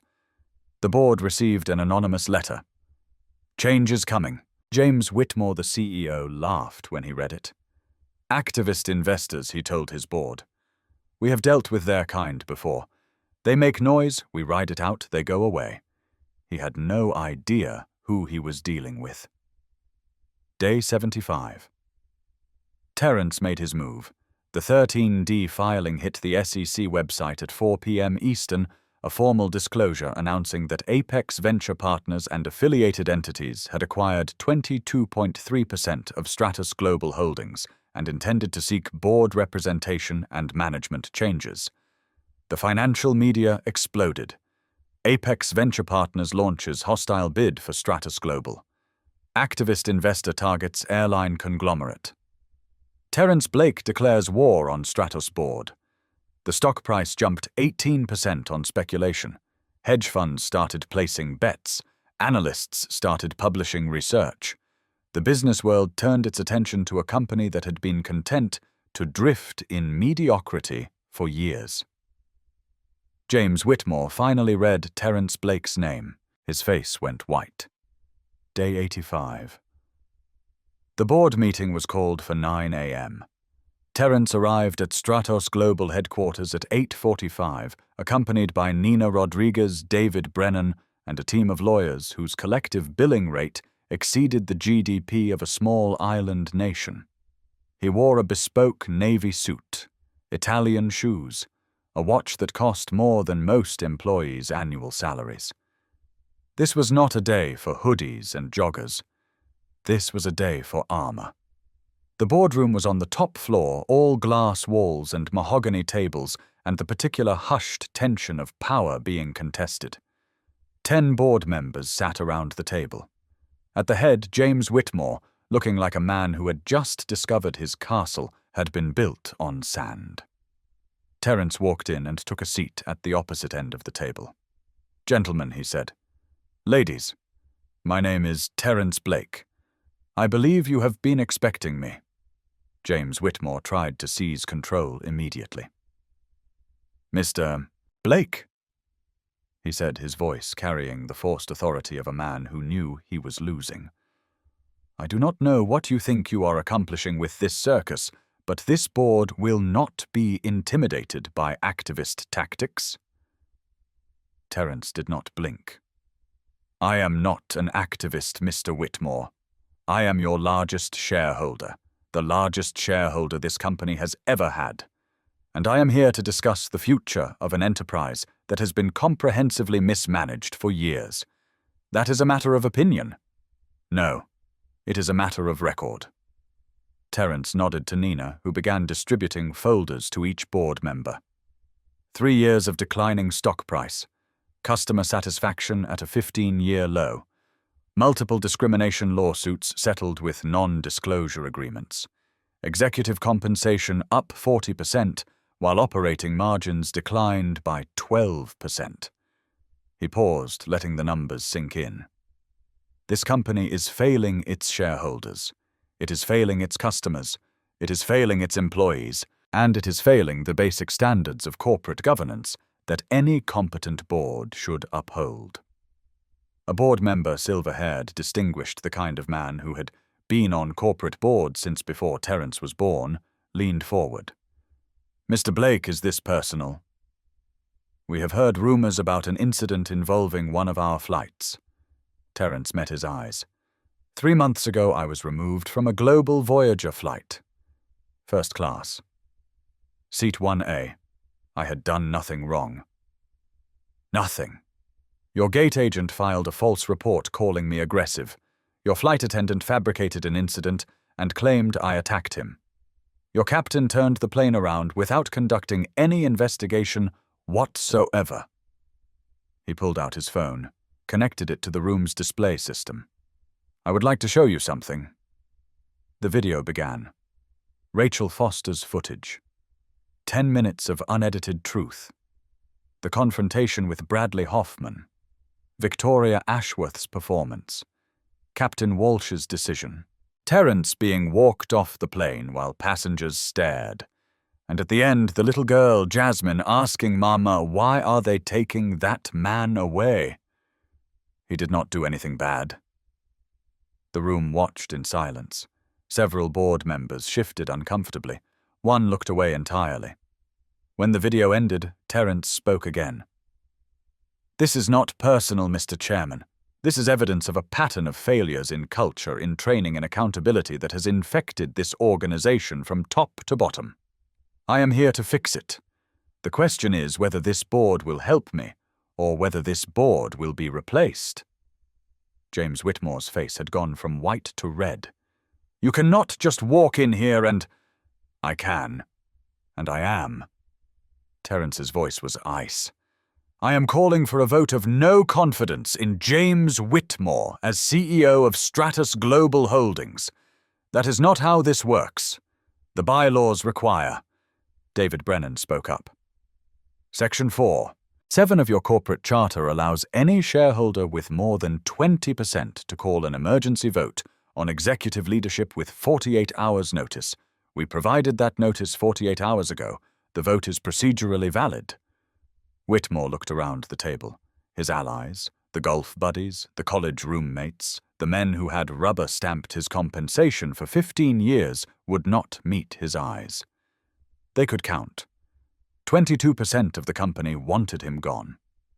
The institutional investors, the Vanguards and BlackRocks and State Streets, had already signaled their dissatisfaction with the stock price. The proxy advisory firms were recommending change. The writing was on the wall, and everyone in that room could read it. Call the vote. One board member said quietly, Let us get this over with. The chairman, a man who had served on this board for 20 years, cleared his throat. All those in favor of removing James Whitmore as CEO of Stratus Global Holdings, effective immediately. 7 hands rose. All those opposed, 3 hands, including Whitmore's. Motion carries. The chairman said, his voice hollow. James, I am sorry. Whitmore slumped in his chair. 15 years of building this empire of collecting stock options and golden parachutes and the deference of people who needed his approval, all of it gone in the span of a vote. "This is not over," he muttered. "Yes, it is." Terence stood, walked to the head of the table, looked down at the man who had run this company for a decade and a half. "Security will escort you from the building. Your severance will be calculated according to your contract. Your stock options are forfeit due to the removal for cause. Do not make this harder than it needs to be." Whitmore stood gathering what remained of his dignity. "You think you have won," he said. "But these people," he gestured at the board, "they will never accept you. They will never respect you. You are an outsider, Blake. You always will be." Terence smiled, the first genuine smile he had worn since this all began. "I am not trying to be an insider, Mr. Whitmore.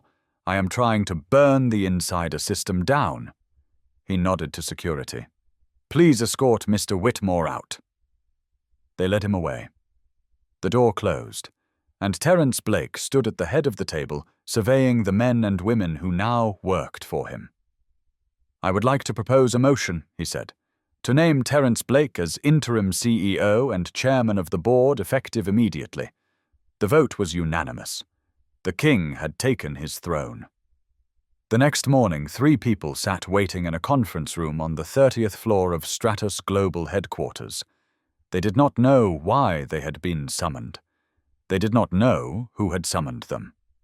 They just knew that HR had called with instructions. "Be here at 9 a.m., non-negotiable." Linda Morrison was annoyed. "I do not know why I am here," she complained to no one in particular. "This HR review is cutting into my overtime. I was supposed to work the morning shift." She had been a gate agent for 11 years. In that time, she had seen management fads come and go, corporate restructurings rise and fall, executives arrive with grand plans and depart with golden parachutes. She had learned that the key to survival was keeping your head down, doing your job, and letting the chaos flow around you. This meeting was chaos. She intended to let it flow. Bradley Hoffman was smug. "It is probably about my passenger management scores," he said, adjusting his uniform even though he was not on duty. "They are the highest in the fleet. Maybe they are making me a trainer." He had heard rumors about the change in leadership. Some investor taking over, shaking things up. He figured it was his chance to shine. People like him always rose in times of change, smooth talkers who knew how to work the system. Captain Gregory Walsh was indignant. "This is a waste of my time," he announced to the room. "I was pulled from a simulator session." "A simulator session? Do you know how important pilot training is? The union is going to hear about this." He had been flying for 30 years. He had seen CEOs come and go, boards rise and fall, companies merge and split. Through it all, pilots remained essential. Untouchable. You could not run an airline without them. Whatever this meeting was about, it did not concern him. The 3 of them made awkward small talk for 10 minutes, united only by their shared annoyance. They did not know each other well. Different departments, different hierarchies, different orbits. But they shared something they did not realize, a common thread that connected them all to a day 3 months ago. The door opened. In walked Nina Rodriguez, holding a tablet. Behind her came David Brennan, holding a thick legal binder. And behind them both, in a bespoke navy suit that cost more than their combined monthly salaries, walked Terence Blake. The shift in the room was immediate. Linda Morrison's face went white. Her hand flew to her mouth. Bradley Hoffman's smug smile evaporated. His eyes went wide, his mouth forming a perfect O of shock. Captain Gregory Walsh just stared. His pilot's brain, trained to process information quickly and accurately, was failing to find a checklist for this situation. "Good morning," Terence said. His voice was calm, pleasant, conversational. He sat at the head of the table with the ease of a man who belonged there because he did. "Please," he added, gesturing to their seats. Stay seated. None of them had moved. My name is Terence Blake. I am the new chairman and CEO of Stratus Global Holdings. He let that sink in, watching their faces cycle through disbelief, recognition, and the dawning horror of understanding. That means, he continued, I am your new boss. Silence. The kind of silence that has weight. We have met before. Terence said, his tone almost friendly now, like he was catching up with old acquaintances. It was a few months ago. Global Voyager Airlines Flight 212 from JFK to Heathrow. I was the passenger in seat 1A. He looked at each of them in turn. The one you had removed. Linda Morrison made a sound, something between a gasp and a whimper. Bradley Hoffman's face had gone from white to grey. Captain Walsh gripped the arms of his chair like he was preparing for turbulence. Ms. Morrison. Terence turned his full attention to her. You were first. You filed a false report. You called me verbally aggressive and disruptive at gate because I had the audacity to ask for the seat I had paid for. Your lie was the first domino. Linda opened her mouth, closed it, opened it again. I did not know. I was just what? Just doing your job. Just following your instincts. Just assuming that a black man in comfortable clothes could not possibly belong in first class. She had no answer. There was no answer. Terence turned to Bradley. Mr. Hoffman, you picked up that lie and ran with it. You verified my boarding pass with theatrical suspicion. You knocked my laptop to the floor and then screamed that I had attacked you. You fabricated an incident out of nothing, and you did it in front of 200 witnesses. Bradley's voice came out strangled. I was protecting the passengers. You were protecting your ego. You saw a black man who did not look the way you thought a first-class passenger should look, and you decided to make him a problem. When he was not a problem, you created one. Finally, Terence settled his gaze on the captain. And you, Captain Walsh. You were the decider. You had choices. You could have investigated. You could have reviewed the evidence. You could have listened to the crew members who told you the truth. You could have been a leader. He leaned forward. Instead, you took the word of your lying crew and a wealthy passenger over a man sitting quietly in his seat. You turned around an entire aircraft, costing this company hundreds of thousands of dollars, stranding 200 passengers, destroying my schedule based on nothing more than prejudice dressed up as protocol. Walsh found his voice. I followed FA regulations. There is a chain of command. You hid behind regulations. For the first time, Terence's voice rose a whip crack in the quiet room. You used protocol as a shield for your own bias. I have read your file, Captain. 12 passenger conflict reports in 7 years, every single one involving a minority passenger. You are not a leader. You are a bully who confused his epaulets for a crown. The silence that followed was absolute. 3 people sat frozen, their careers and their futures hanging by threads they had not even known existed until moments ago. Terence stood up from the table. As of 9 o'clock this morning, he said, his voice returning to its calm, measured tone. All 3 of you are terminated for cause. The words landed like hammer blows.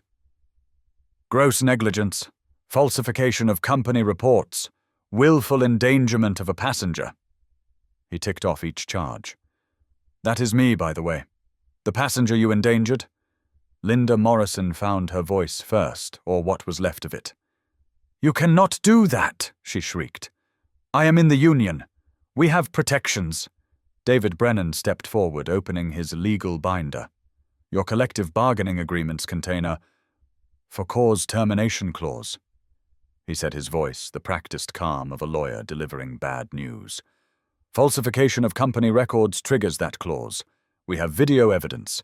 We have sworn affidavits from witnesses on the flight. We have the internal reports, you filed reports that our investigation has determined were deliberately misleading. He closed the binder. Your unions have already been notified of the evidence. They have declined to contest the terminations. You are on your own. Bradley Hoffman's face had gone from grey to green. But I was Employee of the Month, my scores. Your scores, Terence interrupted, measured how well you managed passengers according to your own biased definition of management. They did not measure truth.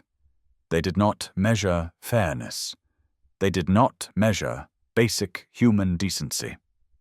He walked to the window, looked out at the fleet of Global Voyager planes sitting at their gates waiting to carry passengers to destinations around the world.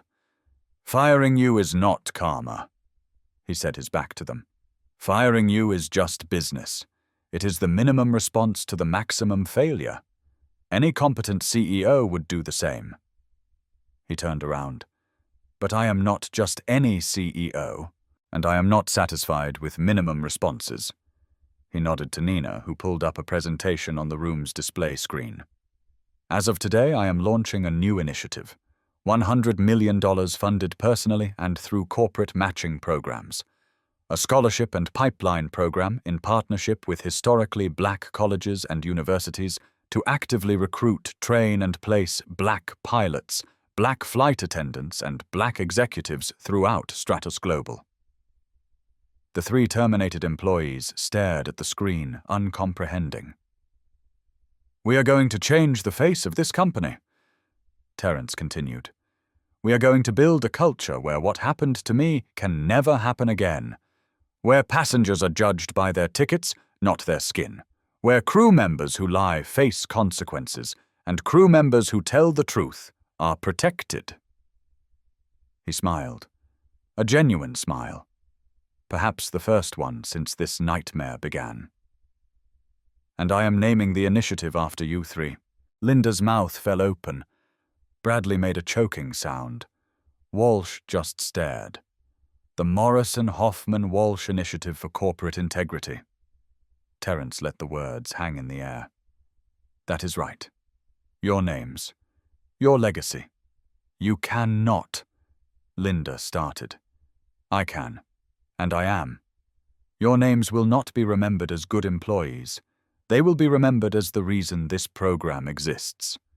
Every time a talented young black pilot earns their wings through this initiative, they will have you three to thank. Every time a black flight attendant gets promoted into leadership, they will know it is because of what you did and what the company did to make sure it never happened again. He picked up a folder from the table and flipped through it casually. Oh, one more thing. Mrs. Victoria Ashworth, you remember her, the passenger who corroborated your lies? Her husband had a $200 million contract with this company. Our audit committee found irregularities, overcharging, under-delivering, the kind of cozy deal that happens when executives and contractors are too close. He closed the folder. We terminated the contract this morning.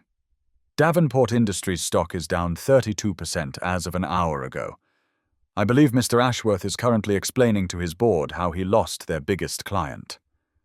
Terence set down his coffee cup. You are done. Your badges are deactivated. Your company email has been disabled. Your careers in this industry are over. Security will now escort you from my building.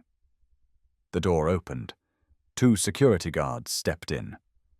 Linda Morrison burst into tears. Bradley Hoffman looked like he might vomit. Captain Gregory Walsh rose to his feet, his face a mask of barely contained fury. This is not right, he said, his voice shaking. I served this company for 30 years. I have a perfect safety record. You cannot just... I can, Terence said quietly. And I have. The difference between us, Captain, is that when I exercise power, I do it based on facts. When you exercised power, you did it based on fear. And that is why I am standing here and you are being escorted out. He nodded to the security guards. Take them. They went. Linda sobbing, Bradley stumbling, Walsh rigid with impotent rage. The door closed behind them. Terence Blake stood alone in the conference room, looking out at the planes that now bore his responsibility. Thousands of employees, millions of passengers, billions of dollars. He had not wanted this, had not planned for this. 3 months ago he had just wanted to fly to London for a meeting.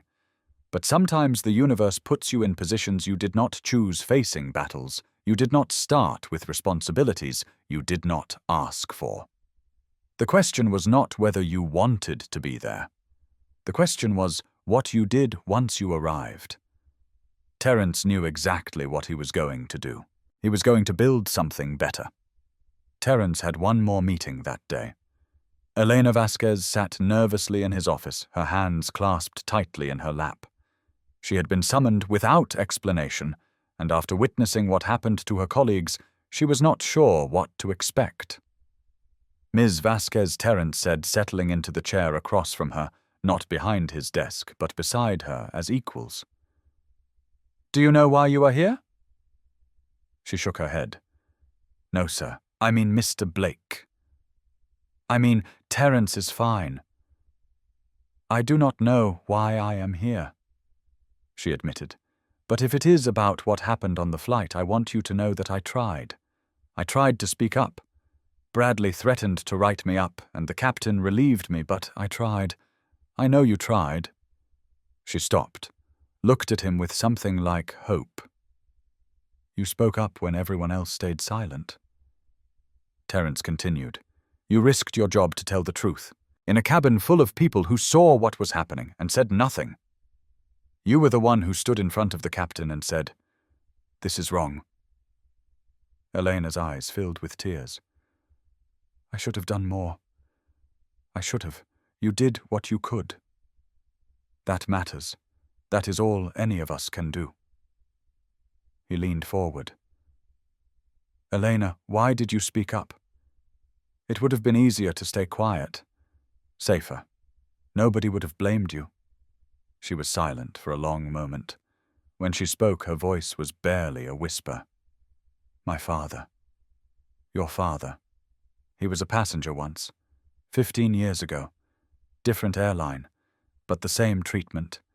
He was flying to see my grandmother before she died. They pulled him off the plane for suspicious behavior. He missed saying goodbye to his mother because someone decided he did not look like he belonged in his seat." The tears were falling freely now. He never flew again. Said he could not trust the skies anymore. Said they were not made for people like us. He drove everywhere after that. Took him 3 days to reach her funeral. She looked up at Terence. "When I saw what they were doing to you, I saw my father. I could not let it happen again. I could not just stand there." Terence nodded slowly. "Understanding. Elena, as of today, you are promoted to Director of Passenger Experience for Global Voyager Airlines. Your job is to make sure no one's father ever feels that way again. No one's mother, no one's child. You will have a team, a budget, direct access to me." Elena stared at him. What, you heard me. But I am just a flight attendant. I have only been here a year. You are the person who spoke up when speaking up could have cost you everything. That is worth more than 20 years of looking the other way." She could not speak. The tears were coming too fast. Terence handed her a tissue. "Take the weekend," he said. "Start Monday. And Elena, thank you for what you did on that plane, for your father, for everyone who has ever been told the sky is not for them." She nodded, wiping her eyes. "Thank you, Terence. I will not let you down. I know you will not." She left, and Terence turned to the next item on his agenda. Rachel Foster's video had been preserved, authenticated, and secured. She had agreed to hold off on public release in exchange for an exclusive interview when the company was ready to tell its story. She was being offered a position as head of customer advocacy communications, a role that would let her use her platform to hold the airline accountable from the inside. Michael Torres, the passenger from row 3, had been tracked down by Terence's team. He was receiving lifetime Diamond Elite status for himself and his family. Free flights forever as a thank you for being willing to speak up even when speaking up came with threats. A letter had been sent to his home. Terence's personal words. You were a witness when it mattered. That took courage. Your son is lucky to have a father who knows the difference between right and wrong, even when the wrong thing is easier. Thank you. Michael would frame that letter, would show it to his son when the boy was old enough to understand. This is what standing up looks like, mijo, even when you are scared. 6 months later, Terence Blake boarded a plane. Global Voyager Airlines Flight 89, JFK to London Heathrow. First class, seat 1A. The same route. The same seat. A different world. The company had transformed in the half-year since his takeover. Customer satisfaction scores were up 38%. Employee morale had climbed after the deadwood was cleared, and the culture started to shift. The Morrison-Hoffman-Walsh initiative had already placed 47 black professionals throughout the organization. Pilots, flight attendants, managers, executives. The stock price had risen 53%. Analysts who had predicted Terence's hostile takeover would destroy value were publishing retractions and upgrades. But none of that was why Terence was smiling as he settled into his seat. He was smiling because of who greeted him at the door. "Welcome aboard, Mr. Blake. Can I get you anything?" The flight attendant was young, maybe 18 or 19. Her uniform was crisp and new, her name tag gleaming under the cabin lights. It read, Jasmine Williams. Terence looked at her. Really looked. The same wide eyes. The same brave face.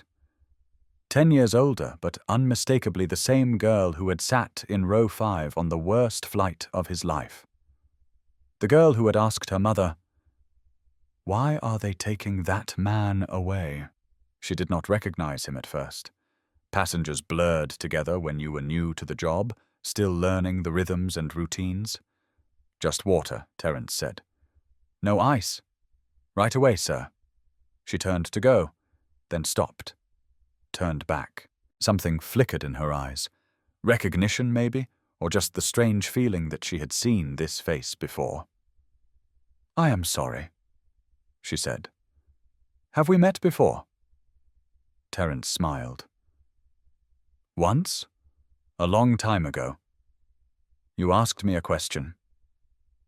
"I did. You asked me what I was going to do about something unfair."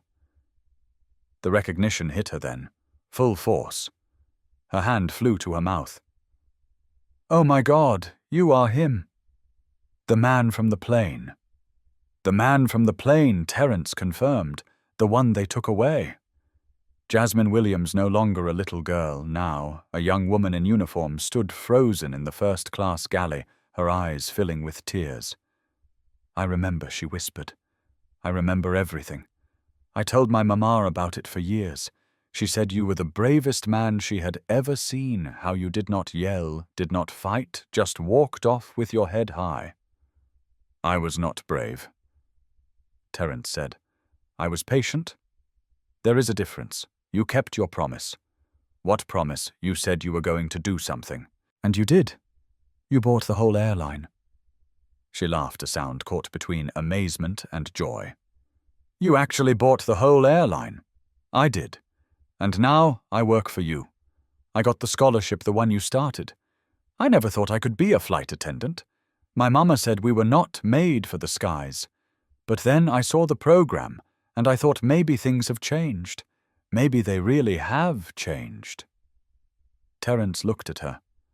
This young woman who carried her father's doubts and her mother's fears and her own brave questions all the way into a uniform that said she belonged here. "They are changing," he said. "Not fast enough, not completely, but they are changing. And you are part of that change now." Jasmine wiped her eyes, straightened her uniform, found her professional composure. "Water, no ice," she said. "Coming right up, Mr. Blake." She walked toward the galley, her steps confident, her head high. Terence watched her go. Watched her move through a space she had been told was not for people like her.